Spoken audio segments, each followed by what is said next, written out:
تو قرآن کے نزول کے یہ دو مراحل ہیں. یہ پورا قرآن لیلۃ القدر یا لیلۃ المبارکہ، یہ دو الفاظ قرآن میں آئے ہیں. انا انزلناہ فی لیلۃ القدر، انا انزلناہ فی لیلۃ مبارکہ. وہ جو لیلۃ القدر تھی وہ رمضان مبارک کے آخری عشرے کی کوئی رات ہے، جسے کہ چھپایا گیا ہے تاکہ لوگ محنت کریں، تلاش کریں. لیکن اس رات کو پورا قرآن لوح محفوظ میں، اب یہ بھی تین الفاظ قرآن میں آئے، کتاب مکنون، ام الکتاب اور لوح محفوظ، یہ تین الفاظ آئے. اصل قرآن وہاں لوح محفوظ میں ہے. وہ قرآن اتار دیا گیا سمائے دنیا تک، پہلا جو آسمان ہے ہمارا یہاں تک اتار دیا گیا. یہ دفعتن واحدتن ہوا ہے، ایک دم ہوا ہے. لہذا رمضان کے لیے آیا شہر رمضان الذی انزل فیہ القرآن، یہ باب افعال سے ہے. انا انزلناہ فی لیلۃ القدر، باب افعال ہے، ہم نے اتارا اس کو لیلۃ القدر میں.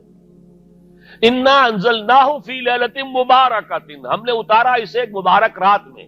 تو یہاں آپ نے دیکھا تینوں جگہ پر یہ آیا ہے انزال کا صیغہ باب افعال سے. جب حضور پر آیا فَإِنَّهُ نَزَّلَهُ عَلَىٰ قَلْبِكَ، یہ تنزیل ہوئی ہے. نَحْنُ نَزَّلْنَا عَلَيْكَ الْقُرْآنَ تَنزِيلًا، اے محمد آپ پر ہم نے قرآن اتارا ہے تھوڑا تھوڑا کر کے، نجمن نجمن، آیتیں پھر آیتیں پھر آیتیں آ گئیں، پورا قرآن نہیں اتارا ہے. تو یہ تنزیل جو ہے حضور پر ہوئی ہے ہمارے حساب سے 22 برس میں، 610 عیسوی میں شروع ہوا اور 632 عیسوی میں حضور کا انتقال ہو گیا. 22 برس میں تھوڑا تھوڑا کر کے قرآن مجید محمد رسول اللہ پر نازل ہوا. وہ ہے تنزیل، تنزیل من رب العالمین.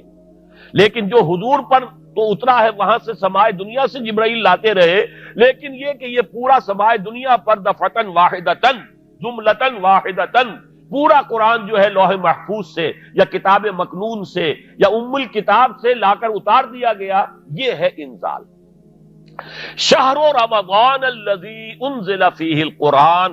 اب قرآن کی جو مدح ہوئی ہے، ظاہر بات ہے اس میں اگر میں نے وقت زیادہ لے لیا تو پھر تو سارا وقت اسی میں لگ جائے گا. قرآن کیا ہے؟ ہدی للناس، لوگوں کے لیے ہدایت. اور اس میں نوٹ کرنے کی کم سے کم یہ بات ضروری ہے کہ سورہ بقرہ کے شروع میں فرمایا ہدی للمتقین، یہاں فرمایا ہدی للناس. اب کوئی اگر دیانند سرسوتی کتاب لکھ رہا ہو اور 14ویں باب میں قرآن پر تنقید کر رہا ہو، کہتے ہیں تضاد آ گیا. کہیں کہتے ہیں کہ یہ تمام لوگوں کے لیے ہدایت ہے، کہیں کہتے ہیں متقین کے لیے ہدایت ہے.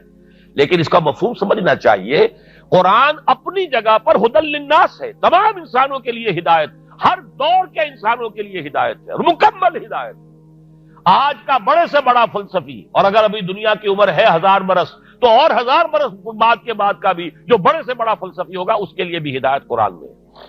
عرب کے بدو کے لیے بھی قرآن کے اندر ہدایت تھی، اور آج کے عام آدمی کے لیے بھی قرآن میں ہدایت ہے. تو قرآن تو ہدایت ہے فی نفسہ ہی، علی مقام ہی، اپنی جگہ پر پوری نوع انسانی کے لیے ابد الآباد تک کے لیے. لیکن اس سے استفادہ وہی کر سکتے ہیں جن میں تقویٰ ہوگا.